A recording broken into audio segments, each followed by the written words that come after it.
آپ ہیں جس نے اس کی عادت بگاڑی ہے۔ اب یہ سارا وقت لوگوں کے پیروں میں آتی رہتی ہے۔ کل بھی میں گرتے گرتے بچی تھی۔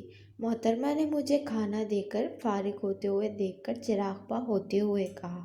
پہلے تو مجھے سمجھ ہی نہیں سکا کہ آیا وہ مجھ سے ہی مخاطب ہے، مگر پھر ہم دونوں کے علاوہ صبح کی ہلکی پسیری اور چھٹی کے روز پارک میں دور دور تک کوئی نظر نہیں آ رہا تھا۔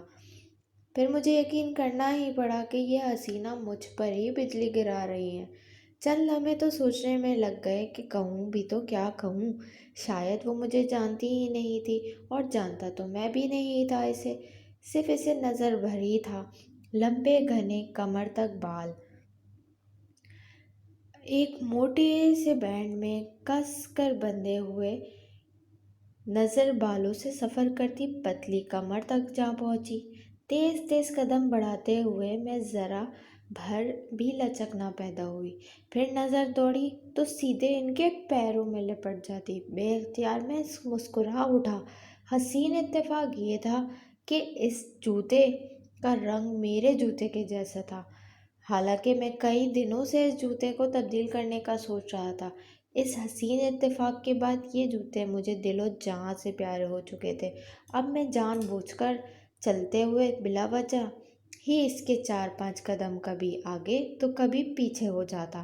ایک کسک تھی میرے دل میں، کاش وہ بھی اس اتفاق پر غور کرے۔ حسین سمجھے، خیر یہ تو ایک حسرت ہی تھی، اصل تو یہ بتانا تھا کہ اب میرا اس کا تعارف کئی مہینوں سے صرف نظر بھر کا تھا، کیونکہ ہم دونوں ہی واک کرنے اس پارک میں آتے تھے اور ہمیشہ منہ اندھیرے آتے تھے، اور مجھ سے پہلے جاگنگ ٹریننگ پر آ چکی ہوتی تھی، لہٰذا میں نے آج تک اسے صرف پیچھے سے ہی دیکھا تھا۔ وہ مسلسل 1 گھنٹہ خوب تیز تیز بھاگتی اور آنن فانن غائب ہو جاتی۔ ویسے تو 1 گھنٹہ اتنا تیز بھاگنے کے بعد عورت تو کیا مرد بھی پارک میں ہی ٹرک کے قریب جا بچا ہو بیڈ پر بیٹھ کر کچھ دیر سانس ضرور بحال کرتے تھے، اور صبح کی نرم اور ٹھنڈی ہوا اسے محفوظ بھی ہوتی تھی۔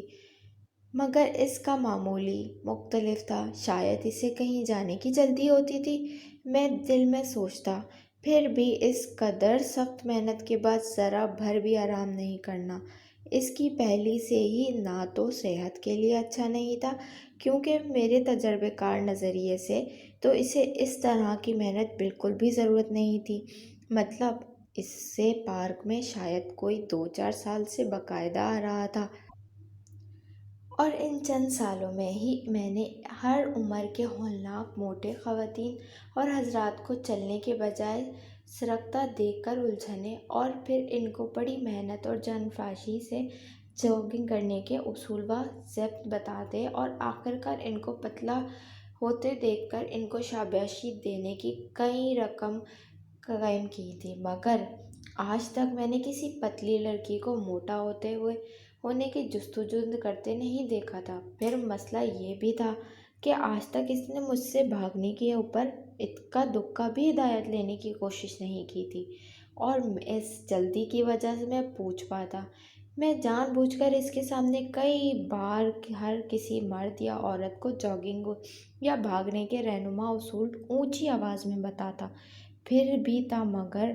یہ مجال ہے کہ اس نے آج تک میری طرف آنکھ اٹھا کر بھی دیکھا۔ اور پھر انکشاف ہوا، ابھی تو کس بات پر، اللہ اللہ، پہلے تو میں نے نظر بھر کر اسے شاید پہلی بار تفصیل سے دیکھا، اور پھر میرے منہ سے بے اختیار نکل گیا، نہایت ہی بے وفا بلی ہے کہ کھانا بھلا ناگہاں میں اسے ڈالتا ہوں اور پھر یہ آپ کے پڑتی ہے۔ چند لمحوں میں اس نے میری بات کو سمجھنے میں لیے، پھر بگڑ گئی۔ ہوش میں تو ہیں آپ؟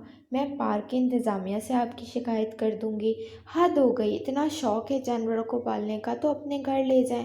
جلدی میں جملے ادا کر کے وہ آگے بڑھ گئی، اور پھر خشکوں کی طرح کھڑا رہ گیا۔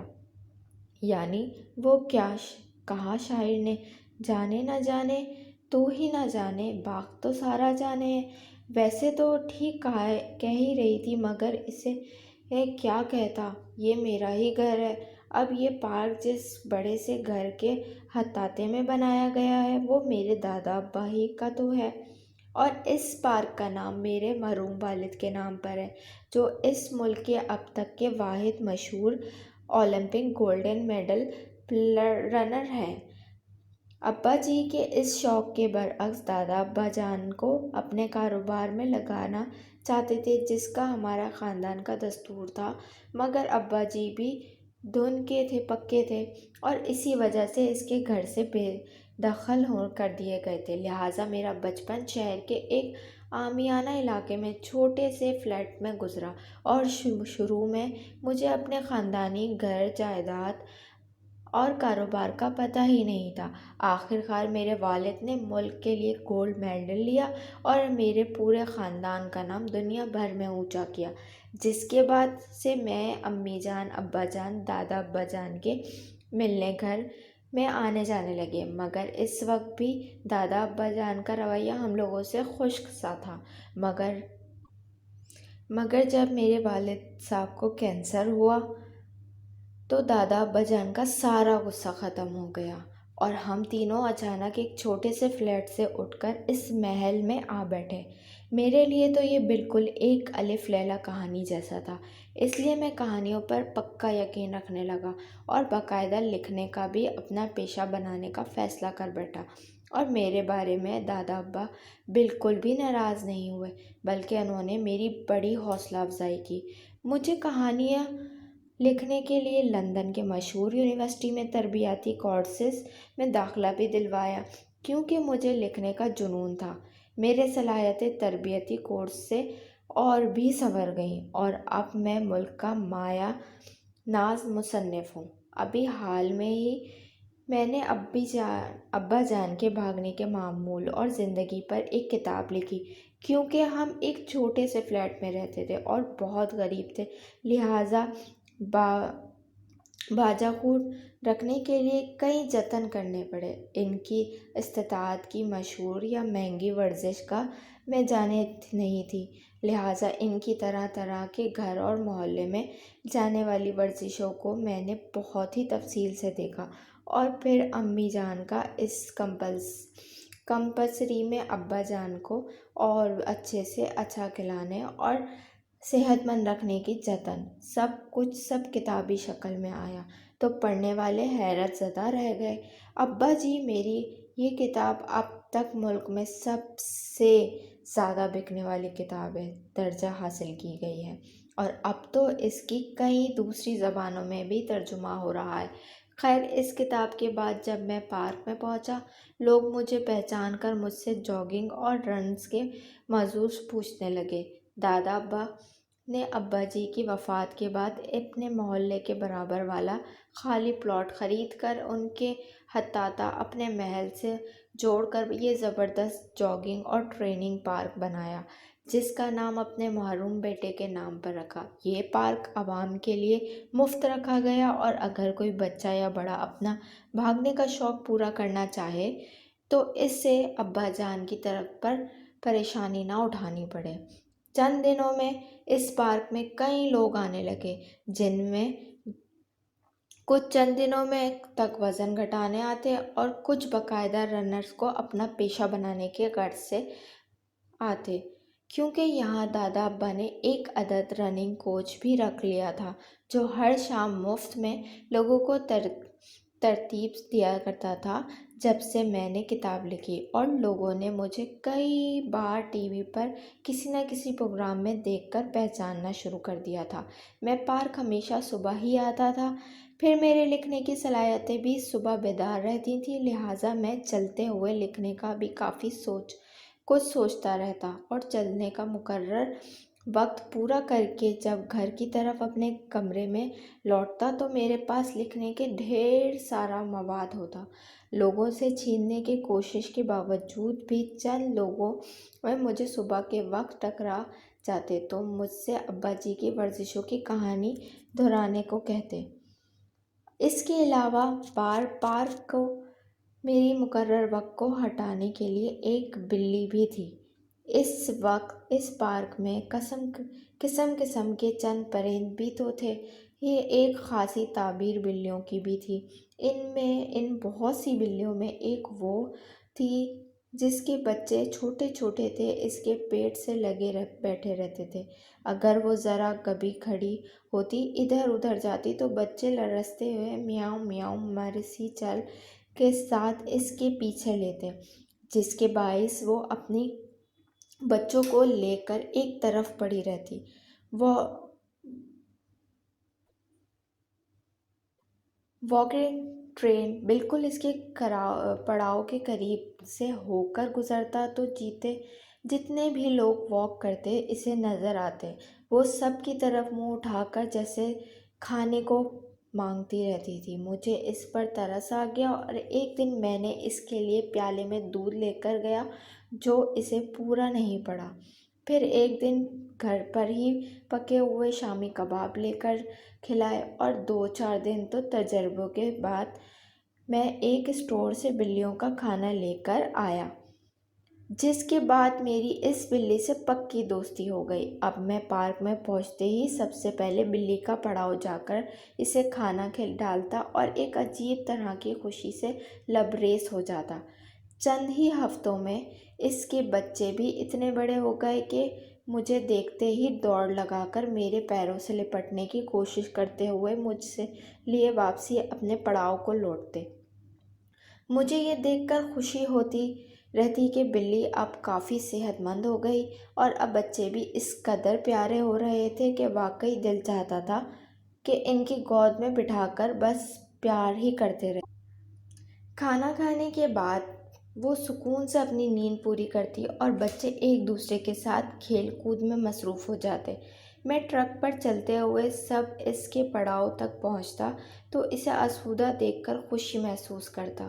خیر، بتانے کی بات یہ تھی کہ کبھی کبھار میرا پارک سے ناغہ بھی ہو جاتا تھا۔ مجھے اس بات کا احساس ہوتا تھا کہ آج بیچاری بلی بھوکی رہے گی، اب اس کے بچے بھی کھیل کود نہیں کر پائیں گے، مگر کبھی اپنے نہ جانے کی سنگینی کا احساس نہیں ہوا تھا۔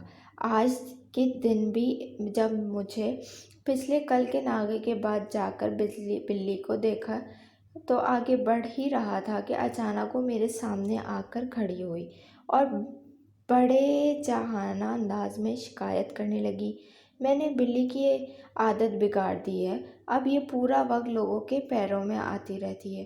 کل بھی ایک عورت کے کر پڑی تھی اور آج بھی گرتے گرتے بچی، حالانکہ میں اچھی طرح جانتا ہوں کہ کچھ ایسا ہوا نہیں ہوگا۔ بلی مجھے اچھی طرح سے جانتی ہے اور صرف اس وقت تک ہی ٹرک کے پاس بیٹھی رہتی ہے جب تک اسے کھانا نہیں مل جاتا۔ جب کھانا کھا لیتی ہے تو وہ آرام سے سو جاتی ہے اور اگر بار بھی ٹرک میں نہیں آتی۔ ہاں، یہ بات یقینی ہو سکتی ہے کہ جس دن میں نہیں جاتا وہ بے چینی ہو کر شاید ٹرک پر ادھر ادھر پھر کر مجھے ڈھونڈتی ہو اور دوسرے پیروں میں آ جاتی ہو ڈھونڈتی ہوئی، ایک خاص وقت تک ہی گرتی ہوگی، کیونکہ میرے جانے کا ایک وقت ہے۔ اس وقت تک ہی بلی مجھے ڈھونڈنے کے چکر میں سب کے درمیان میں چکر پھرتی لگاتی تھی۔ اور قابل غور بات یہ تھی کہ اتنے صبح پارک میں میرے اور اس کے علاوہ ہوتا بھی کون تھا؟ اس طرح کے رویے پر مجھے اس بات پر غصہ نہیں بلکہ حیرت ہوئی۔ وہ اس تنگ مزاج اور کھڑوڑ لگتی تھی کہ ایک بلی کے پیروں میں پڑنے سے ناراض ہو جائے۔ پھر اس نے شاید غور نہیں کیا، ہم دونوں کے جوتے کا رنگ ایک جیسا سے بلی کا منہ اندھیروں کی اس کے پیروں میں لپٹا ایک قدرتی بات تھی۔ خیر، وہ آگے بڑھ چکی تھی اور میں نے دل میں فیصلہ کر لیا تھا، آج میں بلی کی جگہ بدل دوں گا۔ پارک میں واکنگ ٹرین کے علاوہ کئی ایسی جگہیں تھیں جہاں پر بلی بہت آرام سے اپنے بچے سمیت رہ سکتی تھی، اور جب یہ کر چکوں گا تو اسے اطمینان بھی دلاؤں گا۔ اس طرح کے آگے بات چیت بڑھنے کا امکان بھی نکل آئے گا، مگر ان کی نوبت ہی نہ آ پائی۔ جیسے ہی گھر پہنچا، امی جان نے مجھے گھر میں رہنما ہونے والا انوکھا واقعہ سنا ڈالا، جس کے بعد دادا ابا نے حکم سنا دیا بلی کو فوراً پارک سے اٹھا کر بنگلے کے آنگن میں جگہ دے دی جائے۔ امی جان کے بقول ایک خوبصورت سی لڑکی آئی تھی، جس نے پہلے امی جان پر دادا ابا جان سے کسی لمبے سے لڑکے کی شکایت کی کہ وہ پارک کے واک کرنے کے غرض سے نہیں بلکہ بلیوں کے نشوونما کے لیے استعمال کر رہا ہے۔ دادا ابا جان نے لڑکی کا کچھ بھی کہنے سے منع کر دیا، مگر فساد کی جڑ بلی کو اٹھا کر اپنے گھر میں لانے کا کہہ دیا کہ حالانکہ بلی واقعی بلیوں کی کاروبار میں مصروف ہو تو اپنی بلی کو کم کر کے اچھا سبق حاصل ہو۔ مجھے ذرا سی بات پر اس قدر تماشا ہونے پر ہنسی آنے لگی، پھر فوراً سے ہی دکھ ہلاک ہوا۔ ہائے بلی!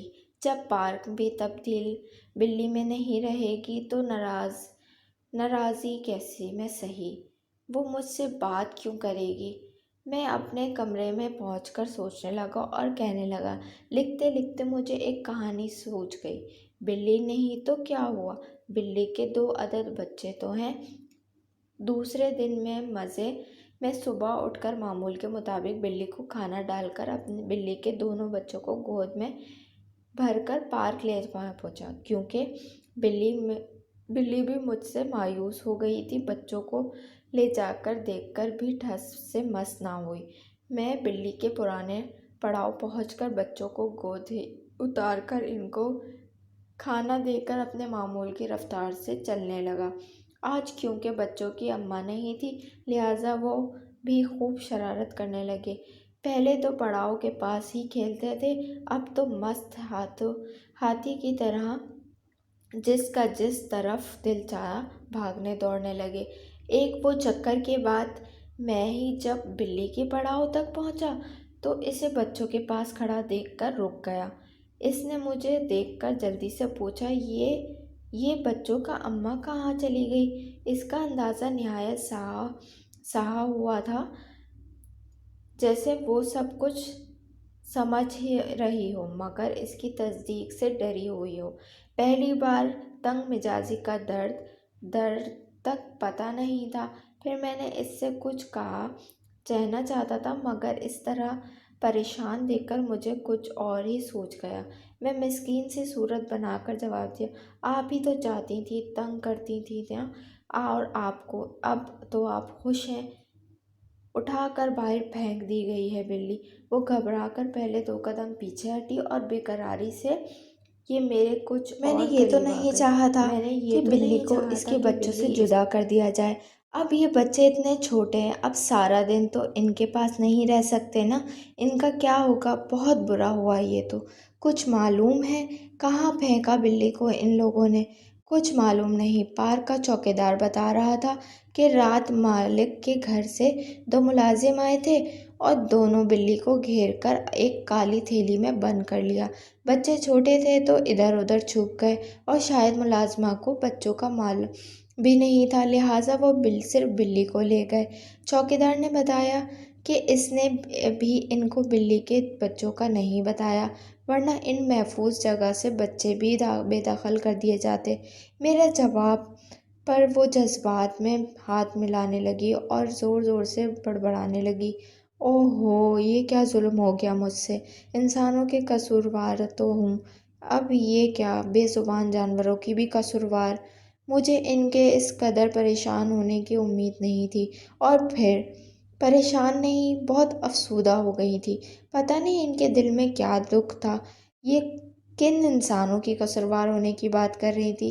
مجھے اس سے شاید ہمدردی محسوس ہوئی اور اندازہ ہوا کہ وہ کیوں خود اس قدر تھکا رہی ہوتی تھی، خود کو اس قدر مشکل اور سخت محنت پر لگائے ہوئے تھی۔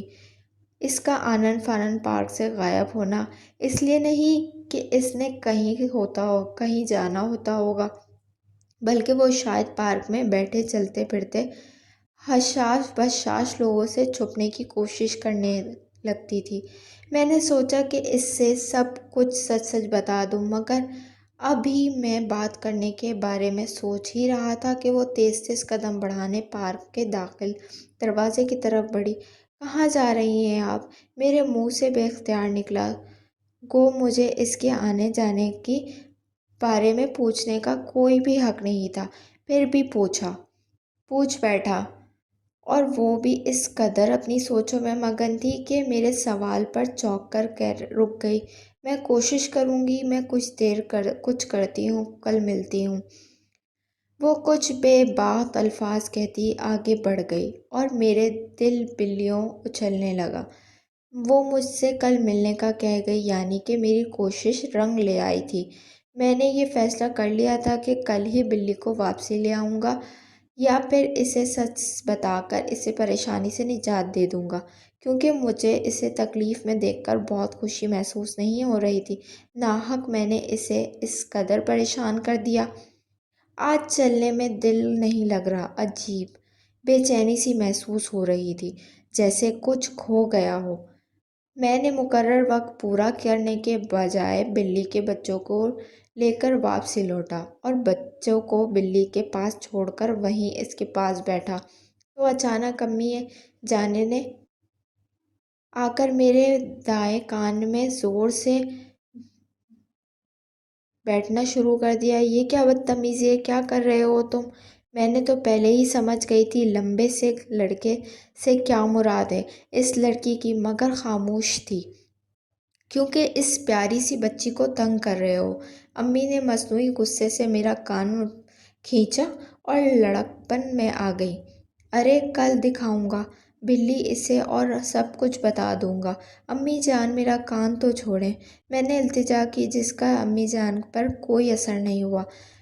لڑکپن میں نہیں لگتی ایک دم، بیچاری کتنی پریشان تھی۔ یہ کیا بتایا تم نے اسے کہ ہم نے بلی کو بچوں سے جدا کر کے کہیں گلی کوچے میں پھینک دیا ہے؟ اتنے ظالم ہیں ہم لوگ کیوں؟ ہم خود معصوم ہوں؟ اس کی پریشانی پر تو سوچا تھا کہ سب بتا دوں، مگر پھر میرا ہی خیال رک گئی کہ یہ جو سب بتا دوں گا تو سارا چکر چلایا ہے نا تم نے، میرا پریشانی بھر جاتا۔ شکر کرو تمہارے دادا ابا سے ملاقات نہیں ہوئی اس کی، ورنہ جی امی جان، میری پیاری امی جان، بس کل کا دن سب ٹھیک کر لوں گا۔ امی نے کان فارغ کرتے ہوئے اچک کر کہا، کھڑے ہوتے ہوئے جواب دیا، کیونکہ میرے بیٹے رہنے تک ہی امی جان ہاتھ میرے کان تک پہنچا سکتا تھا۔ ٹھیک ہے کل لوں گا کل کا دن، مگر جب اس کے گھر جانا تو مجھے چند دن پہلے بتا سمجھنا۔ مجھے اچھی لگی وہ امی جان بھی اس ملک کی ہر ماں کی طرح لڑکی کی شادی کے لیے چیر چاہت سے تیز سوچتی ہوئی آگے بڑھ گئیں۔ خیر مجھے تو اس سے کئی باتیں کرنی تھیں، اور پھر ابھی اس کے بارے میں جانتا ہی کیا تھا، لہٰذا میرا خیال امی جان کو اس کے گھر جانے میں ابھی کافی وقت لگنا تھا۔ مگر مجھے اس بات کی خوشی تھی کہ چلو امی جان اس بات پر مجھ سے ناراض نہیں۔ رات بھر میں نئی کہانیاں بتا رہا تھا کہ اس سے کس طرح بلی کی ملاقات کرواؤں گا تاکہ میری بات بھی خراب نہ ہو اور اسے میری شرارت کا معلوم بھی چل جائے۔ خیر دوسری صبح میں کافی اچھی طرح خود کو تیار کر کے بچوں کو لینے گھر کے آنگن میں جا پہنچا تو بلی بھی نہ تھی۔ بچے لو، اب یہ بلی عین وقت پر بچوں کو لے کر کہاں رخصت ہو گئی؟ مجھے سخت کوفت ہونے لگی۔ میں جانتا تھا کہ بلی اور اس کے بچے اب اس قدر بڑے ہو گئے ہیں کہ اکثر وہ بچوں کو سمیت لے کر باہر سیر کو نکل جاتی تھی، مگر مسئلہ یہ تھا کہ اگر میں آج پارک نہیں گیا تو اسے دلاسا نہ دے سکوں گا تو شاید آج پھر میرے گھر آ جائے۔ کل تو کسی طرح امی جان نے بات سنبھال لی تھی، ہو سکتا ہے آج دادا ابا جان سے ہی مل لے تو لینے کے دینے پڑ جائیں گے۔ میں نے کچھ دیر ادھر ادھر تلاش کیا، پھر کر جب بلی نہ ملی تو خالی ہاتھ چل پڑا۔ اب پارک کے دروازے پر پہنچا ہی تھا کہ چوکیدار کے دراز باری سے مجھے بتایا کہ امی جان نے کل شام میں ہی بلی اور اس کے بچے پارک بھجوا دیے، اور اب لڑکن محترمہ بہت